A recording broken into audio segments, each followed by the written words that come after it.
Hi microbe folks.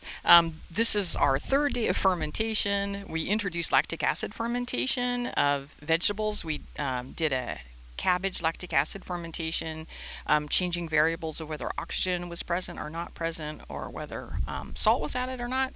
So we've got those plates incubating, and we'll take a look at them tomorrow. But another place we can use lactic acid fermentation to preserve food in the absence of refrigeration is in fermenting milk, right? So I thought we'd do a real simple experiment. I've got some organic 2% fat milk. And organic's important, you guys, because this means the cows have not been fed antibiotics. And even though there are regulations, milk shouldn't have high levels of antibiotics in it. There might be a little residual, and the residual might actually inhibit the growth of some of our microbes. So we want to go organic there. And then the other cool item we have, you guys, is fermented milk. This has been commercially prepared by the Strauss Family Dairy. This is organic yogurt. And so the way you make yogurt, if you want to do safe yogurt, what you do is you take your milk from your cow and you pasteurize it. Pasteurization was a cool process Louis Pasteur came up with to save the French wine industry, and we'll try to recreate his experiment. It'll be fun. But we know there's a lot of milk-borne pathogens. Pathogens can get into the milk of any dairy animal, say goats, sheep, cows, yaks, water buffalo. Sometimes they're directly shed into the milk, sometimes in white blood cells that have ingested pathogens elsewhere in the body. We actually have white blood cells in milk. Or another classic way, you guys, is when the animal's being milked, if the milk gets any fecal contamination. And having worked on many dairies, I can tell you there's probably quite a bit of fecal contamination in the milk. So if you consume the milk raw, meaning you're not going to pasteurize it to kill those pathogens, then there's a chance that you could get infected with one of these milk-borne pathogens. And some of them include Salmonella, Listeria monocytogenes, which is a huge issue for pregnant women because it can cause miscarriage, neonatal sepsis, or meningitis. Other fecal pathogens potentially like E. coli O157H7, right? So I was raised on raw milk because my mother's doctor said it would be more nutritious for us, but now as a microbiologist, I'm like, gosh, I don't think that's such a great idea. Oh, brucellosis, undulant fever, is another one that can be transferred in milk. So I always go for pasteurized milk, you guys.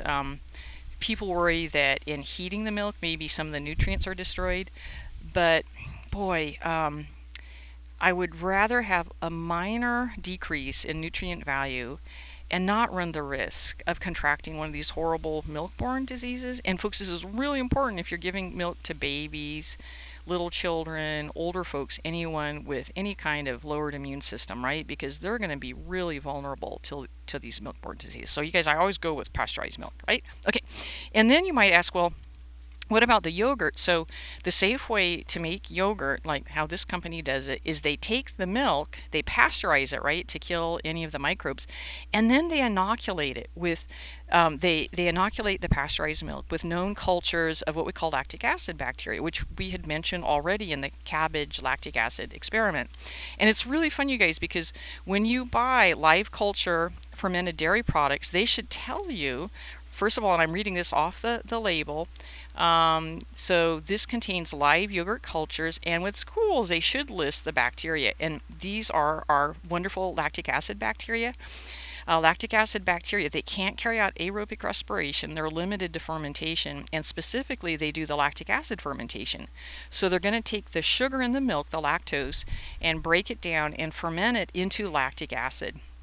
And again, folks, the way we're going to detect that the acid is when we taste the fermented product, it's going to taste sour. That's how we detect low pH or a high hydrogen ion concentration. And I did take a little sample of this, you guys, and it's wonderfully sour. Oh, it's just delicious. I love it. Okay, and here are the cultures in this live culture. This is a probiotic, right?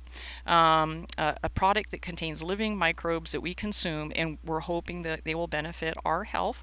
So this contains Lactobacillus acidophilus, acid-loving, Lactobacillus bulgaricus, Streptococcus thermophilus, that means heat loving. And this is one, you guys, that people are really interested in. This is a bacterium that's found in high concentrations in the intestinal tract of babies who are being breastfed, right? So there's a lot of interest in this bifidobacterium lactis, right? So we're seeing a lot of roots for lactose from milk or milk sugar.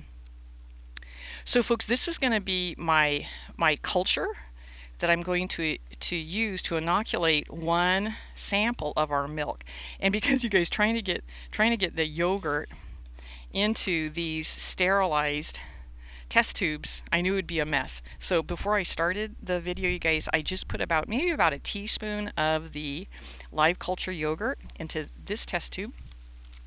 And these were autoclaved, they're sterile. And then folks, the other test tube, this is going to be our negative control. I'm just going to put the pasteurized milk into this one. So our negative control is just going to be the milk.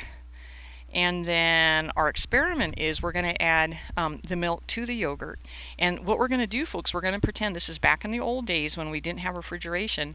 I'm going to loosen the caps just so if any gases are made, they can vent. So these tubes won't turn into hand grenades and explode in my hand or my face. And then, folks, I'm just going to let them incubate in our garage. And luckily, it's not 100, but I'll pH them today. And I'm also going to take samples, you guys, and I'm going to plate to TSA. I'm running out of the Sabrod's dextrose medium, so we're going to plate just the regular milk and then the milk plus the yogurt on this other side. And then, like we've been doing with all our fermentation experiments, we'll re-pH tomorrow. We'll take another sample and plate it and see if we can see any changes in the microbial makeup of the milk. The milk without the yogurt and the milk with the yogurt. Now, pasteurization, you guys, it's not sterilization. So pasteurization is to kill disease-causing microbes, but there will still be microbes in the milk, right? But they just aren't disease-causing microbes. But we're going to find out they are probably spoilage microbes that will eventually cause the milk to turn rancid and stinky and horrible. And what we're going to see is if by adding our lactic acid bacteria and have them make the lactic acid, if they can inhibit the growth of those spoilage microbes. Okay, so you guys, and again, I know these videos are so long, so sometimes me doing the hands-on is maybe not the best thing, but I'm just going to take my milk, you guys, and I'm going to open this is my negative control. This is going to be my test tube that just has the milk in it, and hopefully I won't make too much of a mess here. I'm not going to fill it up all the way because I want to be able to check the consistency of the milk, you guys, as it sits at room temperature. So right now it's a liquid, right? So what we'll do is each day we'll also see, has it turned to a solid, right? Like we're on our way to maybe making cheese. Oh, we should do that, you guys. We should try to make cheese. That would be way fun, okay? And then this is my sample, you guys, that already has the yogurt with the lactic acid bacteria in it. So I'm going to try to fill it up to about the same point. Approximately the same point, okay?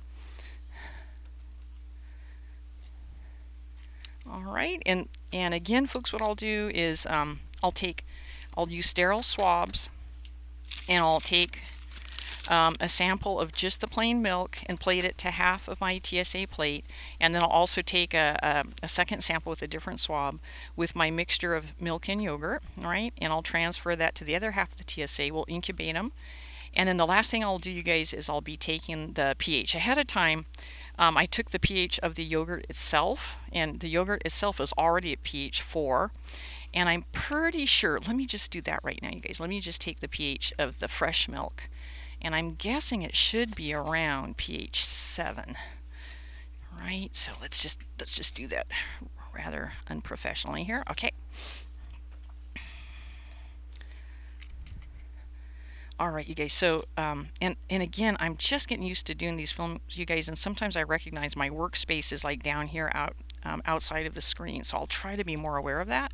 Okay, guys, so here's my pH strip that I've inserted into the milk. It's kind of hard to see the colors there, and I'm just going to try to match them. Woo! Got a wind blowing today. I'm going to try to match them to the color combination on the pH strip key here. So it looks to me, you guys, like we're between pH 6 and 7, and my guess was we'd probably be around pH 7. So I'm going to report the pH is between 6 and 7.